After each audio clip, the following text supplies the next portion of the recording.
Bonjour à toutes et à tous, bienvenue dans ces Renaissances sur Okatangasi Territoire, votre émission de tous les temps. Si vous êtes dans les Holomami, vous êtes à Goma en train de nous suivre, dames et messieurs, nous vous disons bonjour et bienvenue. Aujourd'hui, nous parlons de la conservation et la promotion de nos us et coutumes.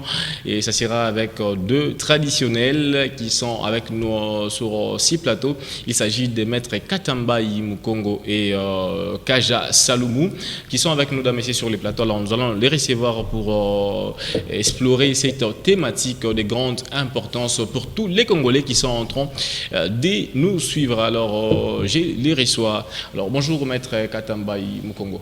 Bonjour, monsieur Mukebo.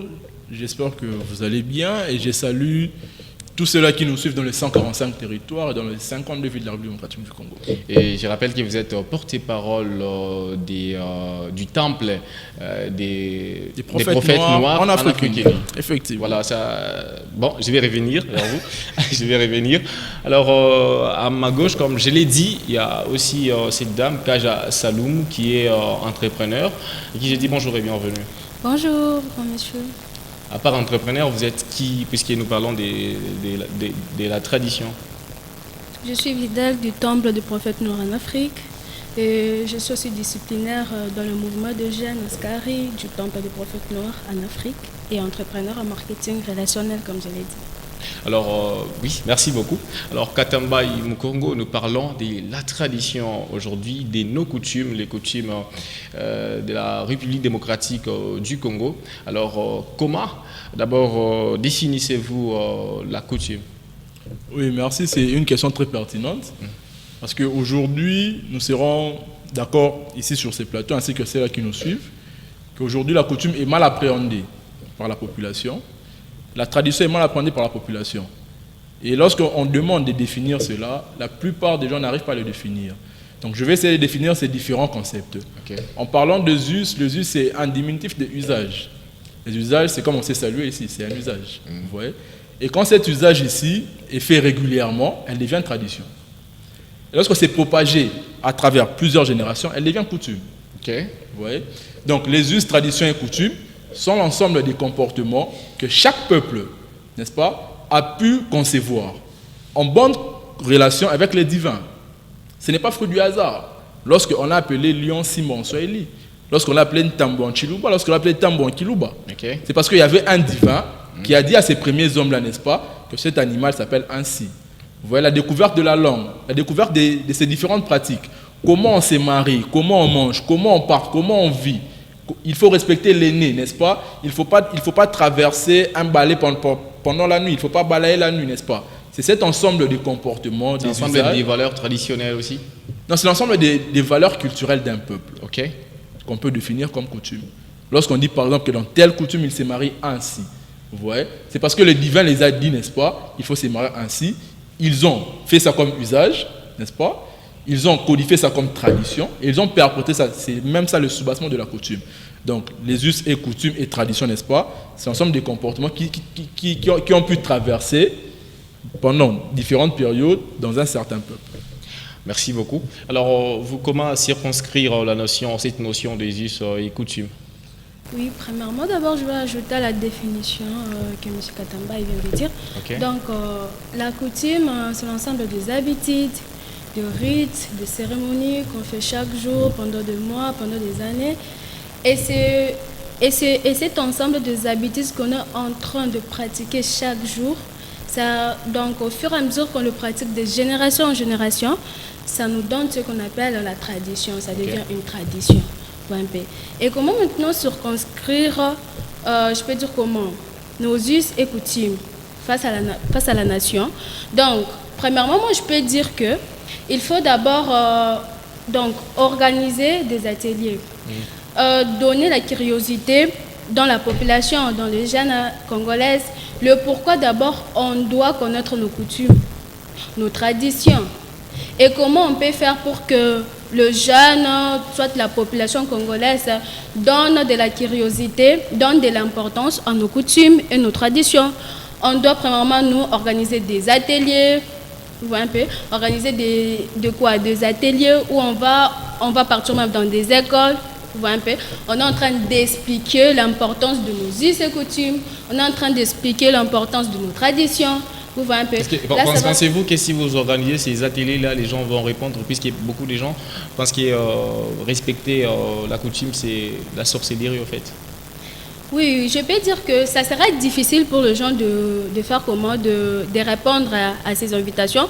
Parce que déjà que quand on nous a colonisés, nous on nous a dit que non, nos coutumes, on fait facile. Par exemple, une personne est trop coutumier, c'est un sorcier, soit c'est une sorcière, vous voyez un peu. Donc c'est l'esprit-là colonial, les colonisateurs sont venus avec, et nous ont mis ça pour que nous puissions accepter le Christ, comme on le dit, pour que nous puissions devenir chrétiens. Vous voyez un peu.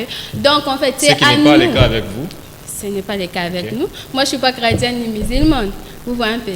C'est à nous maintenant de fournir des efforts pour convaincre les gens de retourner à leur culture, savoir qui nous sommes, savoir d'où nous sommes venus et savoir aussi quels sont les ancêtres qui nous ont précédés. D'où nous sommes venus? Oui, oui.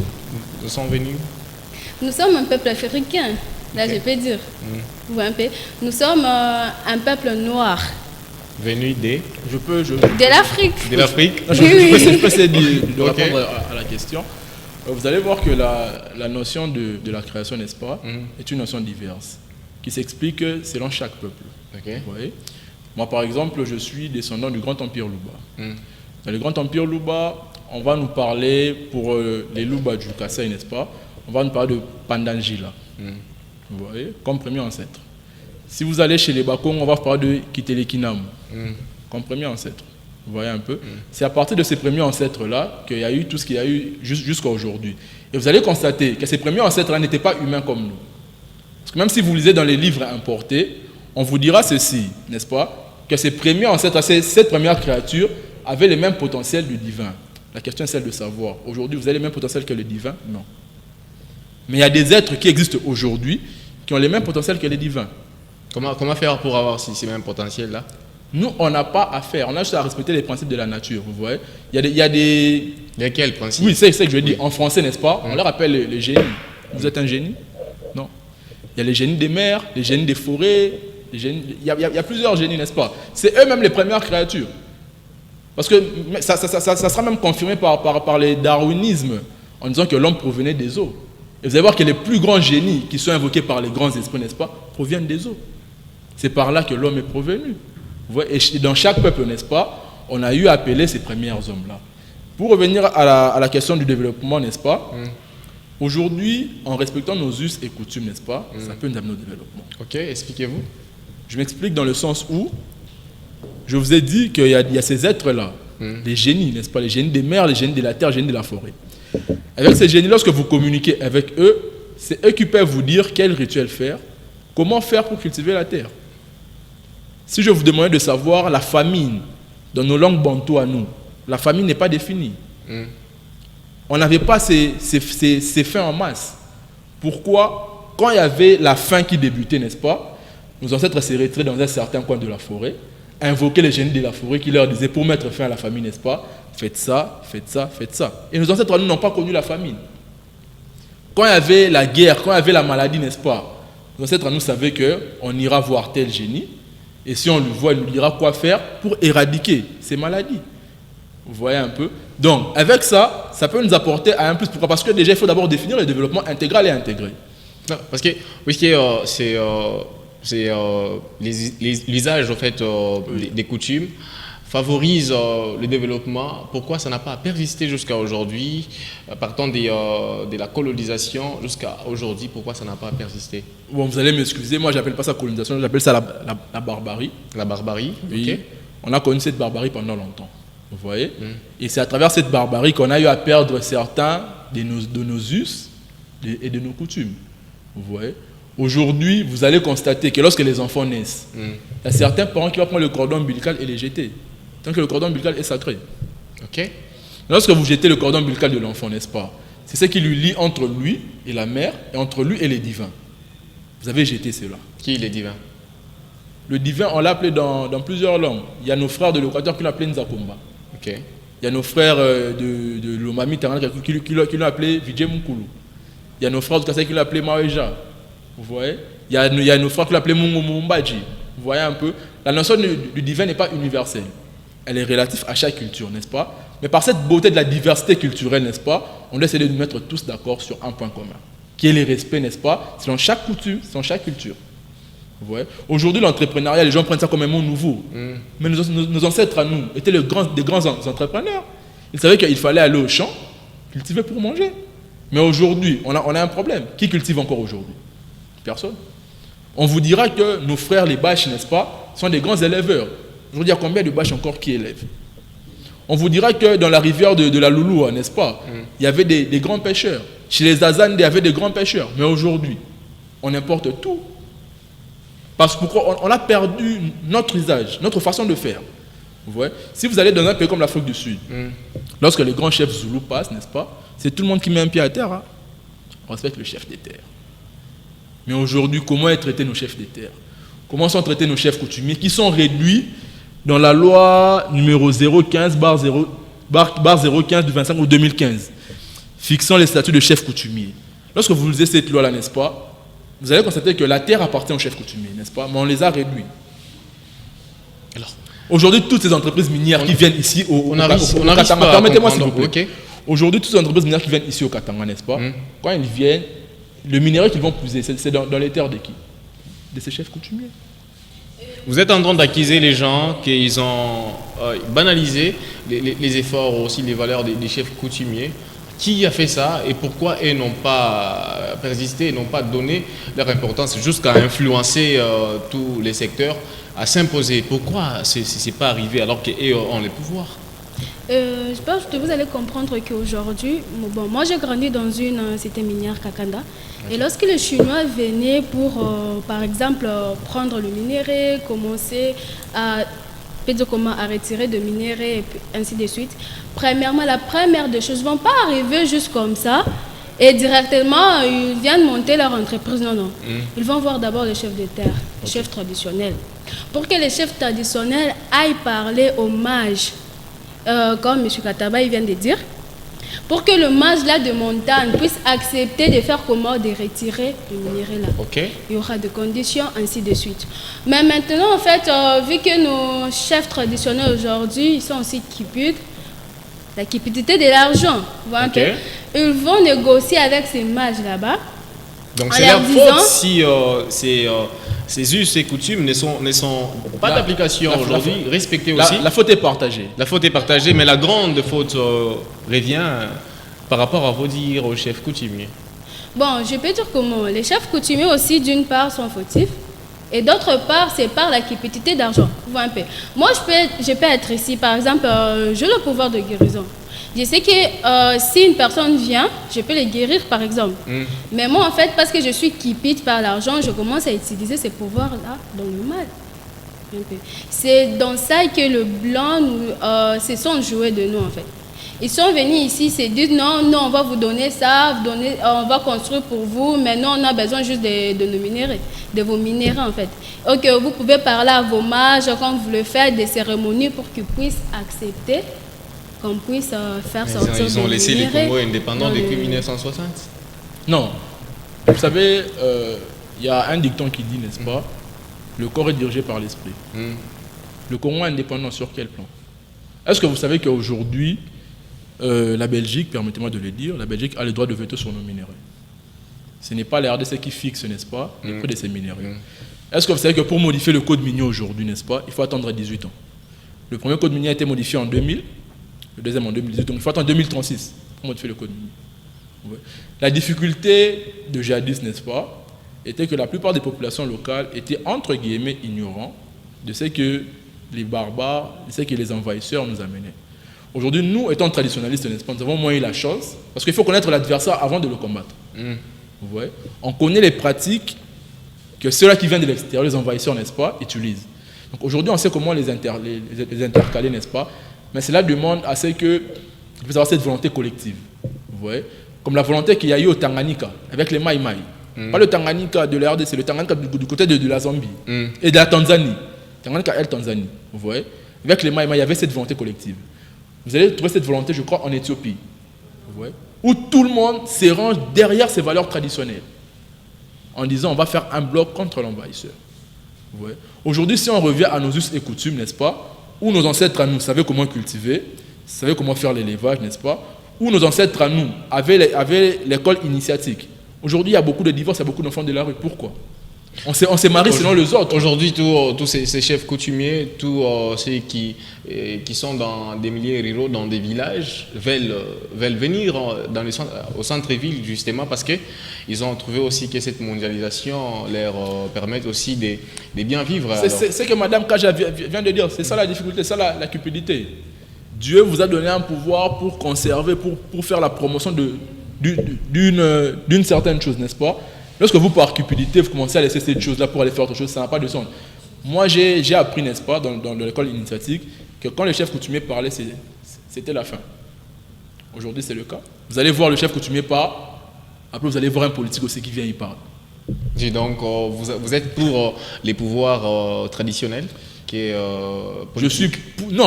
je suis pour le respect, la conservation, la promotion du pouvoir traditionnel. Donc, si monsieur le ministre, n'est-ce pas, de l'Intérieur des Affaires coutumières a besoin de voir un chef coutumier, ce n'est pas à lui de faire déplacer le chef coutumier vers là où il est. C'est lui qui doit se déplacer vers là où le chef coutumier se trouve. C'est pour cela, sur ces grands plateaux de cette grande chaîne HK6, n'est-ce pas, j'implore aux politiques de construire pour tous les 147 grands chefs coutumiers, n'est-ce pas, de la RDC, des belles concessions. On voit ça au Nigeria, n'est-ce pas? Lorsqu'on vous dit que non, c'est pour ceux qui suivent le film nigérien, n'est-ce pas? Comme dit que non, c'est pas le chef. Ils vont vouloir aussi voyager à l'extérieur du continent. Allez chercher quoi? Ils ont tout sur leur terre. Au Niger, vous allez constater, n'est-ce pas, que les palais royaux, n'est-ce pas, vous allez voir que c'est un bijou. Donc le chef coutumier se sent à l'aise chez lui, dans son village. Il sait comment maîtriser les esprits de son village. Donc il n'a pas à se déplacer. Et quand les politiques ont besoin de, les politiques viennent. On a vu ça ici en Zambie. Où le président de la République est allé voir le chef coutumier. Le président de la République, n'est-ce pas, zambien, s'est assis à même le sol. Le chef coutumier assis. Les mandats des politiques sont de 5 ans, n'est-ce pas? Les mandats des chefs coutumiers est éternel. C'est un pouvoir qui vient de Dieu. Vous voyez? Donc on doit beaucoup de respect à ces gens-là. Et on doit leur permettre de retrouver leur dignité. Si eux arrivent à retrouver leur dignité, n'est-ce pas, vous allez voir que petit à petit, la population va recouvrir cette conscience collective et on va maintenant aller vers le développement de tout homme et de tout l'homme. Maintenant, sur quelle base on doit poser cette sensibilisation pour que ça marche? Okay. Sur quelle base on doit poser cette sensibilisation? Premièrement, c'est sur... donc, on doit beaucoup plus nous fixer que... Donc, faire sortir d'abord de nos consciences qui est la coutume. Si on parle de la coutume, ça veut dire qu'on parle de la sorcellerie. Ok. Ouais, premièrement, on doit faire sortir ça dans les cerveaux des gens, dans nos consciences à nous, parce que c'est qui nous empêche de faire comment, d'avancer, que nos us et coutumes puissent avancer. C'est parce que on nous a mis en tête que si par exemple tu implores par exemple dans le Vidje Mukulu ainsi de suite, ce sont des sorciers, vous êtes des sorciers ainsi de suite, parce que c'est l'homme blanc qui nous ont mis en tête. C'est pour cela qu'aujourd'hui on respecte pas nos coutumes, même les chefs traditionnels on ne les respecte pas parce que les gens voient que si par exemple moi je me confie plus à la culture, je deviens sorcier, j'oublie Jésus-Christ de Nazareth. Comment voulez-vous que ces us et coutumes soient dans les chefs des Congolais si vous-même vous êtes éparpillés? Ah non, qui vous a dit qu'on est éparpillés? Vous avez défini ici temple du prophète Nord en Afrique. Uni. On n'est pas éparpillés. Éparpillés puisque ces temples-là, il n'y a pas beaucoup de temples, c'est ce qui fait la différence. Beaucoup ne veulent pas adhérer dans ces temples justement parce on ne fait pas la publicité de la vérité. Ok. On ne fait pas la publicité de la vérité. Vous savez, le sel, n'est-ce pas, est parmi les aliments les plus vendus au monde, sans publicité. L'eau, sans publicité. Ceux qui font le bruit là, n'est-ce pas, c'est parce qu'ils sont dans le faux. Mais cette façon de se cacher, justement, ne pensez-vous pas que vous êtes en train de contribuer à cette façon de mettre sur les pieds les coutumes? Je peux dire comment on ne se cache pas. Un peu. On est là pour restaurer la vérité, pour restaurer ce que nous sommes et ce que nous étions dans le passé. Un peu. Et petit à petit, moi je vous dis que nos us et coutumes reviendront. que ce soit en Afrique, que ce soit ici en RDC Congo. Comment comptez-vous faire alors que vous êtes moins nombreux? On est moins On est nombreux. nombreux. Ok. Moins nombreux. Mais vous savez, il y a un dicton qui dit ceci, n'est-ce pas? Un zèbre sans rayures, n'est-ce pas? Ce n'est pas un zèbre.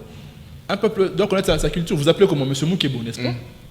Vous allez bien dire que Moukebo, c'est un nom qui vient d'où? C'est un nom bantou. C'est un nom africain. Là, déjà, je suis héritier Moukebo.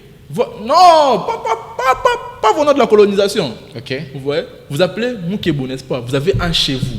C'est maintenant à vous de vous remettre en question. De vous dire, ah, donc moi je suis Moukebo, c'est pourquoi? Qu'est-ce que veut dire Moukebo dans ma langue? Ma langue vient d'où? Vous voyez? Donc vous revenez à Mobutu qui disait il a sorti les noms de Joseph et puis les effectivement. restes. Okay. Est-ce que vous avez déjà vu un juif prendre un nom bantou? Jamais. Premièrement, ce qui nous lie, ce sont nos noms qu'on appelle je peux dire comment? Priscille, Rotmi. Ça, ce ne sont pas des noms en fait. On ne connaît pas ces noms-là en Afrique. Ok. Le vrai nom, par exemple, c'est comme je m'appelle Kaja. Comme votre nom, vous appelez comment? Moukebo. Moukebo. Voilà, il faut savoir, vous posez la question, le nom Moukebo vient d'où? Ça a commencé avec qui? Quel est mon ancêtre? Les personnes qui ont commencé avec ces noms et les gens qui ont porté ces noms-là. Qu'est-ce qui me relie à ces noms? D'où est-ce que je viens? Mon village, c'est où? Notre culture, c'est quoi? Qu'est-ce que je dois faire? Qu'est-ce que je ne dois pas faire? Et ça peut favoriser le développement de la RDC? Oui. Mais Énormément même. Je vais essayer d'y arriver. Aujourd'hui, le tribalisme est gangrène, n'est-ce pas? La population congolaise. Mais c'est parce qu'on ne connaît pas notre histoire. Est-ce que vous savez que l'empire Luba, n'est-ce pas, et l'empire Lunda, à un certain niveau, a eu à former un seul empire? Ouais. Parce qu'il y a eu un prince Luba, n'est-ce pas, qui a épousé une princesse Lunda. Ils ont mis des enfants. Ces enfants-là, ils sont Luba, ils sont Lunda. Est-ce que vous savez qu'aujourd'hui, si on part dans la région du Bandundu, n'est-ce pas, il y a un territoire qu'on appelle le territoire de Kasongo-Lunda. Tandis qu'on sait que le Bandundu, c'est le royaume Congo. Le Kasongo-Lunda, ça nous renvoie à quoi? À l'empire Lunda, n'est-ce pas? Kasongo, ça nous renvoie à quoi? À l'empire Luba, n'est-ce pas? Lorsque vous allez par exemple au Maniema, vous allez trouver les Anamongo. Donc vous allez voir qu'on s'est marié entre nous à différentes générations, n'est-ce pas? Mais aujourd'hui on s'est dit non, celui-ci est de telle part. Tandis que nous sommes tous frères. On compose tous un seul même peuple. Vous irez au Maniema, vous allez trouver de Kasongo, au Kassa il y a des Kasongo, au Bandundu il y a des Kasongo, ici il y a des Kasongo. Lorsqu'on dit non, où les Wakule? Wakule comment? Nous sommes un seul peuple. Et avec la promotion de la tradition, n'est-ce pas, il n'y aura pas de tribalisme. Quand il n'y aura pas de tribalisme, il y aura la méritocratie et on ira au développement. Et cette promotion doit commencer quand? C'est ce que nous sommes en train de faire ici. C'est ce que vous êtes en train de faire? Ouais. À part ça, il y a d'autres organisations, initiatives. Mais je vous illustre un seul exemple, n'est-ce pas? Il y a qu'il repose en paix. Il y a le représentant légal de Bundia Congo, n'est-ce pas? Le Fene Mwandansemi. C'est le Congolais qui a le plus écrit. Qui le sait? Il a 183 livres, si je ne m'abuse. Mwandansemi. Mwandansemi a dit de vérité jadis. N'est-ce pas? Qu'aujourd'hui, on commence à se dire, ah non, il avait raison. Vous voyez? Nous avons des gens comme Kitobo Kaimo aujourd'hui qui sont en train de vendre, n'est-ce pas, la tradition. Qui sont en train de remettre les chefs coutumiers sur le rail. Là, en disant, non, chef, il faut faire ça, il y a ça. Et ça existait depuis longtemps, les conseillers de grands chefs. Vous voyez? Aujourd'hui, il y a nos frères de Banabambidji, il y a les mpadistes, il y a tous ces courants panafricains. Alors, on est presque déjà à la fin de l'émission, il nous reste, je ne sais pas, 2 minutes ou 3 minutes. Alors, face à cette situation aujourd'hui en République démocratique du Congo, la guerre, bien sûr, qu'est-ce que c'est quoi votre rapport? Puisque au début, vous m'avez dit que les ancêtres pouvaient invoquer, je sais pas, l'esprit des mers, pouvaient venir, tout ça. Qu'est-ce que vous avez apporté à cette situation sécuritaire aujourd'hui en RDC? Vous voyez pourquoi en fait on a même je peux dire comment, la guerre de l'Est, ainsi de suite. C'est parce que nous-mêmes en fait, on s'en fout de nos ancêtres. Ok. Un peu. Et qu'est-ce que les ancêtres vont faire? Ah, ok. Avant, c'était comment? Vous voyez comme la guerre de l'Est, les maladies qui viennent, coronavirus, ainsi de suite. Les ancêtres faisaient comment avant? Et ils se consultaient. Par exemple, le chef traditionnel, il s'est rassemblé, genre les chefs de territoire, par exemple Lualaba, Katanga, Kinshasa, ainsi de suite. Ils se mettaient ensemble, vous voyez un peu, et Donc, ils appelaient le mage, ils appelaient les ancêtres, ils se consultaient, ils se disent, est-ce que cette année, il y aura un fléau qui va s'abattre sur nos terres, sur notre pays? Ça, c'était avant. Maintenant, qu'est-ce que vous avez Même fait, cette aujourd'hui. génération? Oui, oui. On est en train de le faire même aujourd'hui. Parce que de jeunes avec nos ancêtres, hein, ils sont descendus, ils nous ont dit, le 1-23 vont venir ici aussi, je peux dire comment, ici à Lubumbashi. Il faut que vous puissiez protéger vos maisons. Vous allez faire ça, vous allez faire ça, vous allez faire ça. Nous allons parler ça dans un autre numéro de Renaissance. Je vous vois, On vous nous a êtes déjà prévenu. habillés traditionnellement. Vous êtes déjà habillés traditionnellement, c'est important. Et c'est quoi cet habillement? Premièrement, en fait, on tue. Ça valorise, je peux dire comment, le pouvoir. En Swahili, on appelle sultani. Ah, d'accord, merci. On s'arrête par là, on va continuer. Et Maître Katambe Mukongo, par rapport à cette situation, à tout ce qui se passe, la situation économique, qu'est-ce que les ancêtres ont dit? Oui, comme Madame Kaja venait de le dire, vous savez, à plusieurs reprises, personnellement d'abord, nous avons saisi les autorités. Ici à Lubumbashi, il y a eu des tueries récemment, dont les enquêtes policières ont accouché d'une souris. Vous voyez? Nous, à travers certains rites, à travers certaines cérémonies, on peut faire une cérémonie, on peut faire un rite qui peut nous dire que tel a fait ça, tel a fait ça, tel a fait ça. Comme elle vient de le dire, nos ancêtres à nous avons des ancêtres messagers, n'est-ce pas, qui à travers des cérémonies peuvent nous dire que cette année, il y aura de la pluie. Cette année, il n'y aura pas de pluie. Cette année, il y aura la guerre. Cette année, il y aura ceci.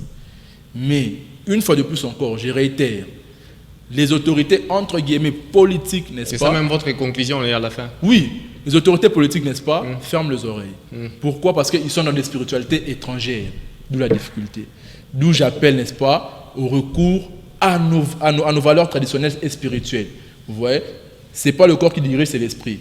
Le fait que nos autorités sont dans des loges, n'est-ce pas, sont dans des églises, comme ils les appellent, des spiritualités étrangères, ils vont plus se fier à ce que ces spiritualités vont leur dire. Ça devient une polémique. Je dis, je vous remercie. D'accord, merci beaucoup, mesdames, messieurs. On est dans l'émission Renaissance. On était en train de parler de la conservation, la promotion de nos us et coutumes. Vous avez suivi Maître Katambe Mukongo, aussi qui est Kaja Saloumou, qui ont parlé d'un messier. Alors, on se retrouve prochainement dans un autre numéro. Merci à la grande équipe de Emma Sumba et Feli Moudimbi pour la réussite de cette émission. Alors, nous fixons rendez-vous très très prochainement pour un autre numéro de Renaissance. Merci.